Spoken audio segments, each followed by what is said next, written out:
proud to have our next speaker, who is the Honorable Minister of State for Corporate Affairs, Independent Judge, Government of India, and he's going to give the inaugural address. Mr. Salman Khurshid is a well-known educationist, social reformer, and political thinker having a powerful, emerging presence in the Indian political scenario. An alumnus of Delhi University and Oxford University, he is an eminent lawyer of the Supreme Court of India and an orator par excellence. He's also a prolific author, and some of his eminent publications include At Home in India, If Winter Comes, and Beyond Terrorism.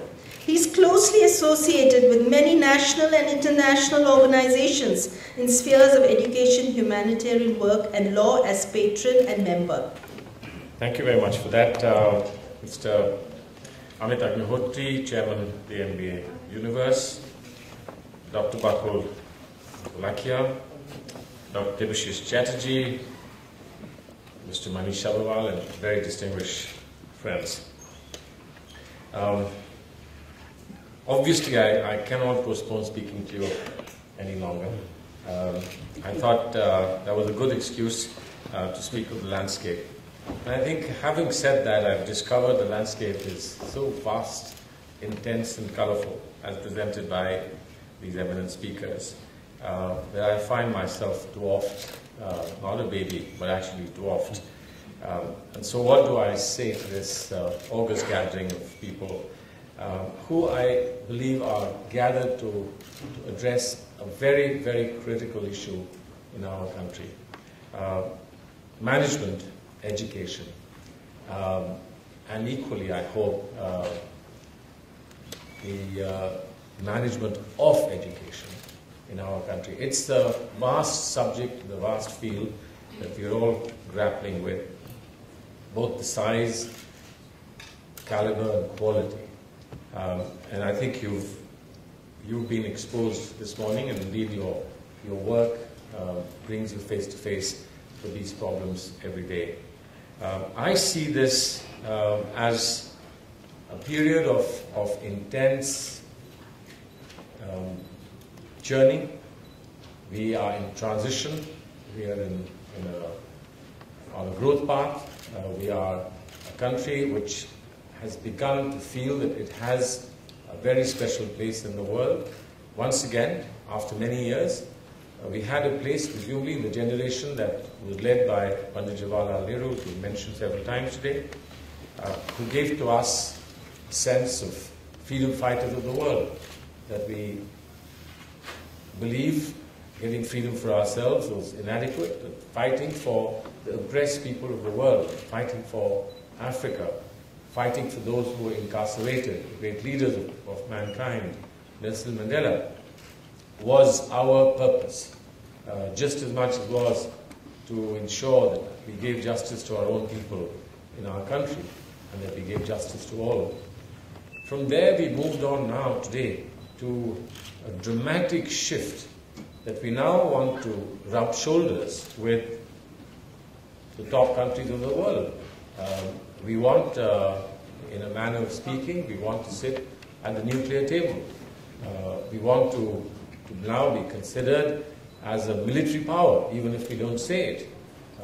We want to be seen as an emerging economic power, and to be thought of as people who cannot be neglected, ignored, overlooked when economic decisions are taken in the world, when any major decision is taken in the world. And yet we know that we have problems at home.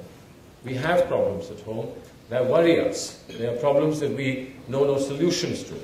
There are problems of conflict. There are problems of deprivation. There are problems of identity. There are problems of not knowing where we want to go. And who's going to resolve all this for us?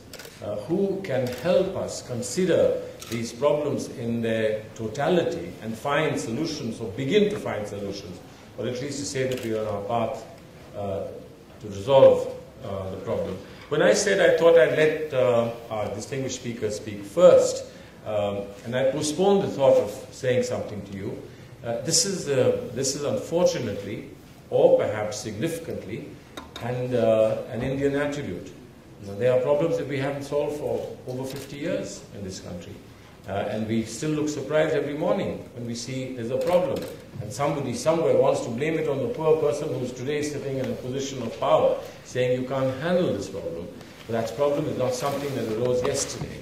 It's been there for a very long time, whether it's Kashmir, or it's the Maoist violence, or it's demand for smaller states, or for demand for regional autonomy, or demand on behalf of someone who speaks a particular language. And I must today confess to you a sense of inadequacy in being able to introduce new ideas. And I know that there are management people who will give you stories of their attempts to try and change how government works and how government can respond to demands of democracy. They have tried to change it. There are people now in our government, and they are from your background, from background of management education, who are trying to change the government from within. But we find the more we change it, the more it looks the same. And that's the big challenge that we have today.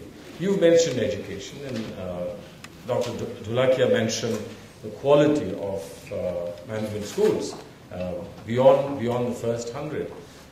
And it's not just management schools, it's engineering colleges, it's dental colleges, it's medical colleges, it's even ordinary BA and MA courses. I once troubled, and I will continue to trouble Manish Shabawal, with the aspirations of people from the vast stretches of districts in parts of UP and Bihar, people who have aspirations, because the aspiration, provocateur as it were, comes into their homes. The television and the telephone have today linked every modest home in this country and every modest family in this country with the highest aspiration.